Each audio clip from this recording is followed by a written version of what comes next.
Assalamualaikum warahmatullahi wabarakatuh. Waalaikumsalam warahmatullahi wabarakatuh. Perkenalkan, Ya. nama saya Muhammad Dilan Idrus. Saya dari kampus Rumahan. Untuk sementara waktu ini saya menggantikan Pak Yazid untuk mengajar fikih ke samen-samen semua. Jadi tolong kerjasamanya ya teman-teman semua ya. Iya, Pak. Iya, Pak. Ya, jadi saya akan membagikan peta konsep. Tapi sebelumnya mohon maaf ya, peta konsepnya saya hanya memfotokopi sedikit karena ketika saya memfotokopi itu kertasnya habis. Alat. Ini saya bagikan ya, sama bagi sama teman-temannya ya. Satu anak bisa pakai. Ya, satu teman, satu kertas bisa dibagi dengan 3 siswa atau 4 siswa. Bagi ya, tolong.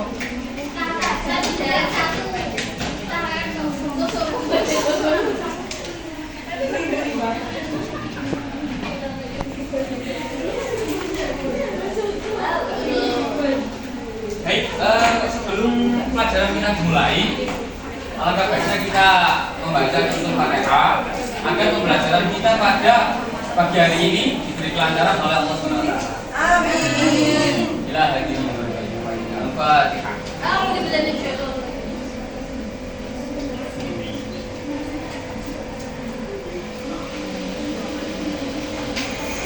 Baik teman-teman, pada kesempatan kali ini kita akan belajar mengenai pintar. Teman-teman sudah tahu kan kira-kira sejarah kurban itu diambil dari Nabi siapa? Ibrahim. Nabi Ibrahim dan anaknya Nabi Ismail. yang disembelih siapa? Ismail. Ya, jadi dulu Nabi Ibrahim mendapatkan mimpi diperintah oleh Allah untuk menyembelih siapa? Anaknya. Kemudian kira-kira anaknya mau nggak disembelih? Nabi Ismail pun pasrah dengan mimpi dari ayahnya Nabi Ibrahim serta meyakinkan ayahnya untuk tidak ragu dengan perintah Allah. Kemudian berangkatlah ke gunung itu. Nah, ketika Nabi Ismail hendak disembelih, tiba-tiba Allah mengganti Nabi Ismail dengan apa? Ya, domba yang gemuk. Jadi Nabi Ismail jadi disembelih enggak? Dari kejadian tersebut dapat kita ambil hikmah ya, bahwa selagi kita berada di jalan yang benar, selagi kita mengikuti perintah-perintah Allah, maka kita tidak akan pernah melewati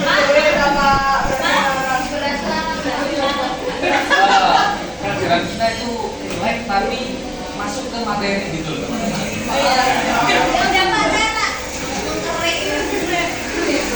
Oke, kita masuk ke definisi tentang kurban.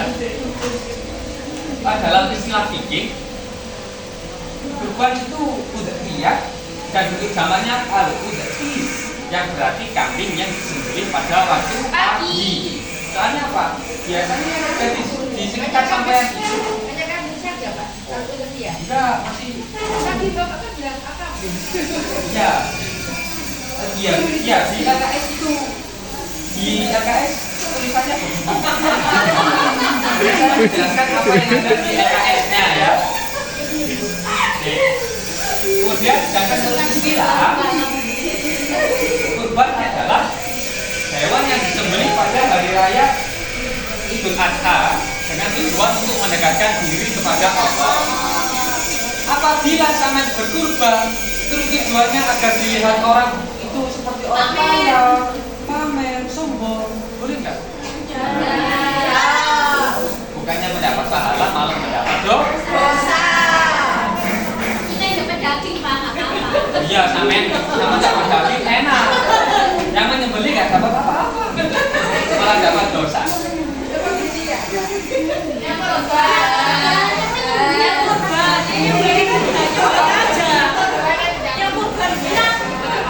Iya.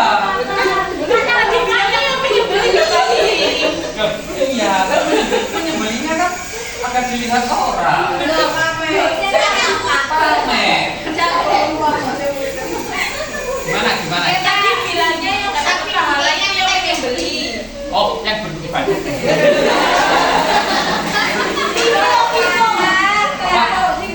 Saya tadi sarapannya sedikit ya. Tapi nggak terlalu konsentrasi. Tapi kan maksudnya kan kita paham kan teman-teman semua kan. Namanya aja anak SMA. Ya, sudah pintar-pintar semua ya. Sekolah ya Pak. Lalu masuk ke selanjutnya yakni dasar hukum kurban. Nah, dasar hukum kurban ini ada di surah Al-Kautsar ayat 2. Coba ada yang bisa surah Al-Kautsar ayat 2? Bagaimana bunyinya? Wakar, ya, pasol lilirab dikatakan. Maka dirikanlah sholat karena Tuhanmu dan perintah kurban juga ada di surah Al-Kautsar ayat 2. Juga perintah kurban ini diperkuat dengan hadis Nabi yang berbunyi an qadara an Anas radhiyallahu anhu qala doa Nabi sallallahu alaihi wasallam jika bersyai'in an lahaini aqranaini yabakuma yadihi wa sama wa kabbara wa doa di dalammu ala sifaqiha akhrajahu Muslim. Nah, yang artinya dari Qatadah dari Anas ia berkata Nabi Shallallahu Alaihi Wasallam pernah berkorban dengan kambing yang berwarna putih dan bertanduk. Nah, lalu Nabi menyembelih kurbannya itu sendiri, dengan menyebut nama Allah serta membaca takbir. Nah, dengan meletakkan kakinya itu di dekat pangkal leher kurbannya. Jadi kakinya diletakkan baru disembelih. Ya, hadis riwayat Muslim. Baik, dasar hukum teman-teman ada yang ditanyakan ya? Nah ya, tidak ada dua di sini. Nah, sedangkan hukum dari kurban sendiri adalah sunnah makanya. Yakni kita yang sangat diajukan. Memang sangat diajukan oleh Allah SWT. Nah, jika teman-teman itu punya uang banyak, punya harta yang melimpah, kadang teman-teman itu kaya ya, maka sisihkanlah sedikit uangnya sampean itu buat berkurban. Toh itu juga untuk kebaikan sama sendiri. Nanti di akhirat teman bisa naik hewan kurbannya sampean ini kan. Naik kambing. Iya, kambing itu untuk berapa orang? 1. Kamu sapi? 7. Ya, pintar sekali. Hadiahnya ada. Lanjut ke selanjutnya, yakni syarat sah. Syarat sah berkurban hewan itu harus unta, sapi, kerbau, kambing, domba, pokoknya hewan ternak. Kalau kurban dengan cicak boleh nggak? Boleh ya? Boleh. Bukan hewan ternak. Kalau ayam boleh Kak? Oh nggak boleh, karena syarat sah kurban itu nggak ada ayam. Ya, kan tadi saya bilang hewan ternak, ya itu sapi. Yang benar ikan. Itu boleh. ya, oh nggak boleh. Kenapa Pak? Bukan perang, cuma untuk perang saja. Jangan bertangkap. Kalau banteng. Woi, jangan. Nanti kalau banteng kan siapa yang jadi presiden?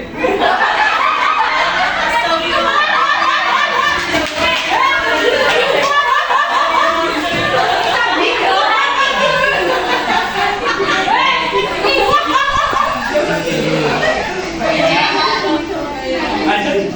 Syarat sah yang kedua. Syarat sah yang kedua nanti. Hewan-hewan yang dikurbankan itu harus sudah mencapai umurnya. Sapi yang dikurbankan harus berumur 2 tahun atau lebih.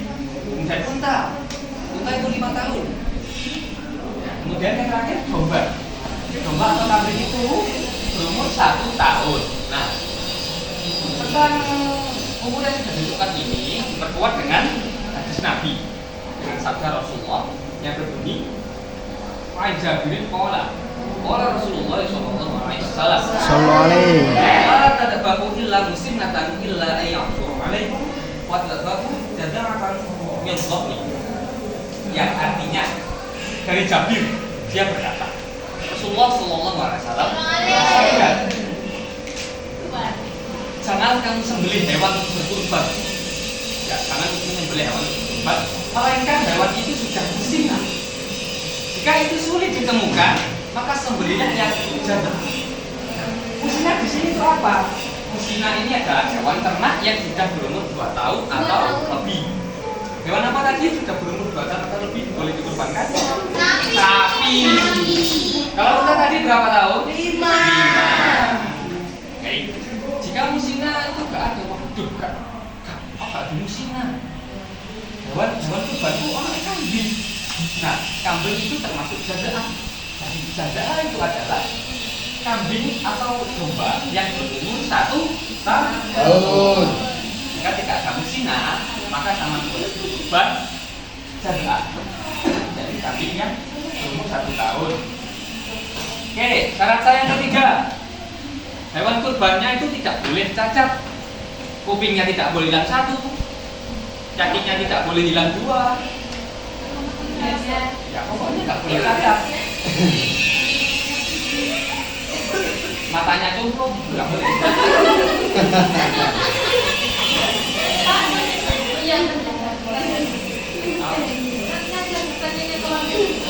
Sama mau tanya? Selanjutnya, waktu penyembelihan. Nah, menurut Imam Syafi'i, waktu penyembelihan dilakukan pada tanggal 10, 11, 12, 13. 10 itu jatuh, maaf salah. 10 Dzulhijjah itu kita merasakan apa? Sholat Idul Adha. Orang-orang kan biasanya setelah sholat Idul Adha kan membeli hewan kurban. Nah itu berlanjut sampai tanggal 11, 12, 13 Dzulhijjah. Ada yang tahu sebutan dari 11, 12, 13 Dzulhijjah? Bisa. Hadiahnya mana, Pak?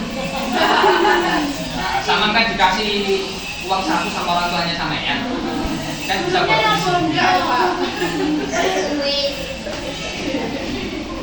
Oke, paham ya waktu menyembelih kurban. Kemudian gimana kurban? Yang pertama, menunjukkan sunnah Nabi Ibrahim. Nah, maksudnya kita itu agar ingat tentang sejarah awal dari kurban. Enggak apa ya, ditinggalkan begitu saja. Selain itu juga kan untuk belajar perintah Allah. Yang kedua, ungkapan rasa syukur kepada Allah. Ungkapan rasa syukur itu gimana? Kita diberi harta oleh Allah, kita diberi kenikmatan oleh Allah. Masa iya kita enggak imbal balik kepada Allah gitu maksudnya. Jadi kita bersyukur itu bersyukur. Alhamdulillah aku dapat uang yang banyak, aku dapat rezeki yang barokah. Tak sisih no uangku buat kurban, buat membeli hewan kurban. Nah itu juga menambah keimanan dan ketakwaan kepada Allah. Nah, jika kita menjalankan perintah Allah, otomatis kita kan beriman, sudah bertakwa, ya juga semakin dekat dengan Allah. Oke, kemudian yang selanjutnya pembagian daging kurban. Ini ada 3 ya, pembagian daging kurban. 1/3 untuk orang yang berkurban, 1/3 untuk orang miskin, orang fakir miskin, dan 1/3 lagi untuk masyarakat yang ada di sekitar. Nah, Pak, kalau kurban nadar gimana?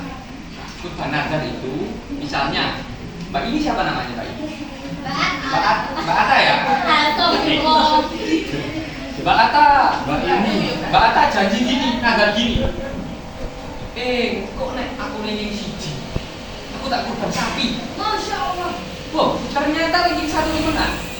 Ranking 1 terus Mbak Atta kurban sapi. Nah, Mbak Atta itu nggak boleh mengambil bagian dari sapi kurbannya. Karena apa? Karena sapi yang dikurbankan Mbak Atta itu merupakan sapi yang nadar. Kalau nggak nadar, boleh mengambil sepertiga bagian dari yang kurbannya. Oke, selanjutnya sunnah menyembelih hewan kurban. Nah, menyembelih yang pertama baca bismillah, pasti dong. Masa sama menyembelih nggak baca bismillah? Kemudian membaca takbir. Ya biasa sama lakukan. Contohnya baca takbir. Yang biasa melakukan itu tidak dilakukan. Ya Allah, pada itu. Kemudian ketiga memotong pada pangkal leher. Jadi cedek kepala gitu, cedek kepala kurban. Nah, banget sih. Pak, kalau memotong unta itu gimana? Biasanya di era Timur Tengah sana, di Arab sana, menyembelih unta itu untanya berdiri. Untanya berdiri baru disembelih seret. Langsung gitu. Nah, lain hanya di Indonesia kita gini ya. Kan kita kan nggak tahu unta, adanya kambing. Itu dibalikan dulu. Ini menghadapkan ke arah kiblat. Cara kiblat itu gimana? Jadi kambingnya itu gini. Misalnya ini sapi ya. Loh, kenapa sih, Pak? Misalnya, sama pakai imajinasi sampean. Ini sapi. Nah, menghadapkan ke arah kiblat itu gimana sih? Kepalanya ada di kolon. Ya, dibaringkan ke rusuk bagian kiri. Nah, rusuk bagian kirinya kan ini. Gini. Nah, jadi kakinya diputar. Oh ya. Kemudian memotong urat kiri dan kanan pada hewan kurban. Nah, memotong urat kiri dan kanan itu ada saluran pernapasan, saluran nafas dan urat nadi. Biasanya kalau sama dengan hewan kurban, kalau sama lihat orang-orang yang menyembelih, dia hanya habis digorok, brok, sapinya kan bunyi. Gitu. Iya, itu ya. Berarti sudah putus. Kayaknya digulingkan dulu kan brok-brok dulu saja. Nah, harus sembelih seret. Caranya keluar. Urat nadinya putus. Ada bunyi dari kerongkongannya. Oh. Itu berarti sudah. Ya, rasanya hewan. Nah, ada lagi nggak saya tadikan disunahkan untuk orang yang berkurban itu dikurbankan sebenarnya itu sunnah seperti yang dilakukan oleh Nabi Muhammad SAW. Muhammad menyembelih hewan kurbannya sendiri. Nah, kalau sama tidak bisa menyembelih, ya sudah disembelih jagal atau disembelih orang yang ahli langsung. Ya. Ada yang ditanyakan teman-teman? Mbak ini katanya tadi mau tanya. Iya, aku bertanya tadi dengan kadarnya itu tidak sesuai cacat. Misal nggak Pak, kan sudah diserahkan kepada panitia kurban, terus itu salah satu matanya itu kecoblos. Oh iya. Itu bagaimana? Tetap dikorbankan karena ketika kita menyodorkannya itu masih sehat. Ya. Nah, ketika kurbannya itu cacat kan kita nggak tahu cacatnya itu kok. Loh, kita tidak tahu mana kok orang-orang motor dicomblong. Padahal harus tahu. Lain halnya ketika kita membawa tang derek, Berarti ini hilang satu. kita kelop. Nggak boleh. Nggak boleh. Makanya itu harus hati-hati ketika membawa. Misalkan Pak, ya kalau sudah saya kembali bisa dikorban. Bisa. Oh iya, tentang tadi ya. Nah, aku Nada. Ya. Nanti kan ngomongnya bahasa. Ya bahasa itu misalkan kan nggak harus kan ikan misalkan tahun ini dapat ada satu terus burung juga. Oh iya nggak apa-apa. Pokok itu harus dilaksanakan. Pokoknya itu janjinya Mbak atas ini. Atas sudah benar janji kepada Allah maka harus ditepati. Kalau nggak ditepati, Oh dosa. Kok janji sama manusia nggak ditepati bisa dosa, apalagi janji kepada Allah. Kayak masuk neraka. Kalau kita nggak punya uang buat membeli sapi itu gimana, Pak? Oh, itu sampai punya uang. Kalau misalnya ya, misalnya sama sudah bernadar akan menyembelih kambing. Kok nggak punya uang sampai akhir hayat sampai? Misalnya. Buru mati. Nah, sama itu sebelum akhir hayat, sebelum sama meninggalkan dunia. Wasiat. Iya betul wasiat ke keluarga sama ke anaknya. Sama anak pulang. Salah sama nanda.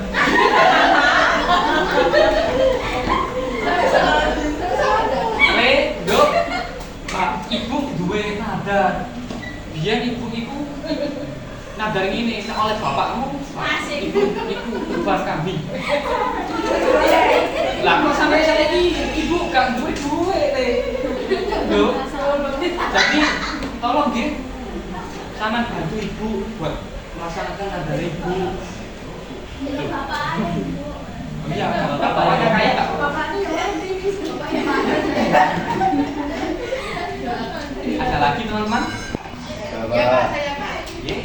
Biasanya ya Pak ya setelah menyembelih kurban itu kan ada panitia yang masak-masak, terus daging itu dikumpulkan ke seluruh panitia. Untuk pembagian daging kurban ini tergolong nomor 1, 2, atau 3. Sedangkan belum. Sedangkan daging kurban yang dibagikan itu adalah harus berupa daging, bukan berupa masakan. Itu hukumnya bagaimana? Itu dikumpulkan terus dimasak buat oh dibaju berdibagikan. Kecuali ya ada akad dulu. Ini dagingnya buat kamu ya. Tapi saya ambil lagi, nanti dimasak bareng-bareng terus buat makan-makan. Oh, iya, yang penting ada akad. Ini tak kasih ke kamu ya, ini bagian kamu, dagingnya ini bagian kamu. Oh iya, tapi ada acara masak-masak buat makan bersama, buat mempererat persaudaraan.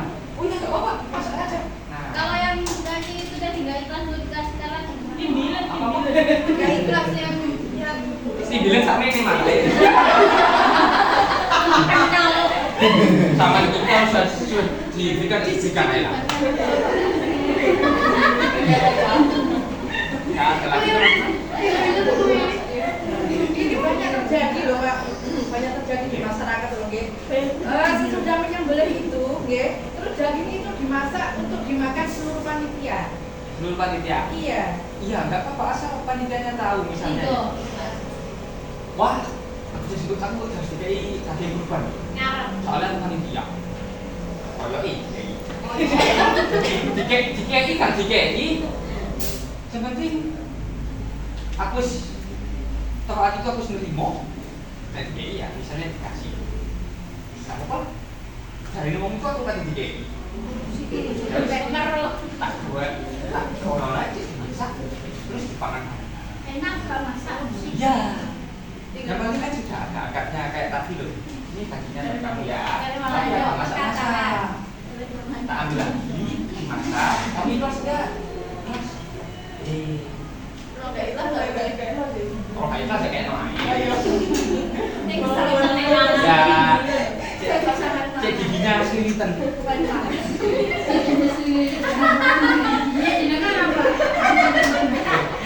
Sampai kok tahu gigi saya ini. Oh, tuh sulit guys. Iya, gigi saya itu bolong. Sama sama itu masih Alia. Masa masih muda giginya sudah bolong? Jangan ya, jangan minum. Kalau habis makan bakso, minum es. Kenapa Pak? Kan di giginya rontok. Rontok. Pakai sabun di rontok. Pakai sabun. Betul dari rontok Pak. Oh bisa tak? Saya nggak tahu.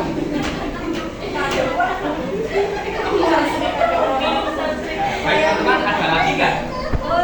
Sudah ya? Sudah. Dan mari kita tutup pembelajaran pada pagi hari ini dengan bacaan hamdalah.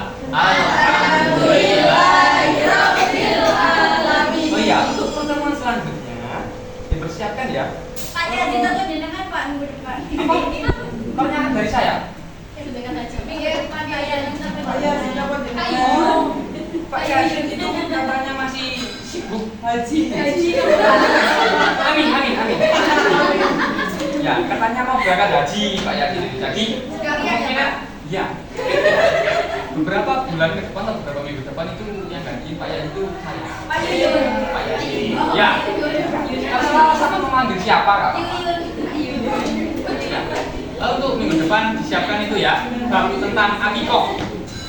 Nanti saya ajarkan lagi akikoh. Iya. Iya Pak, siap. Ya. Sudah ya? Terima kasih.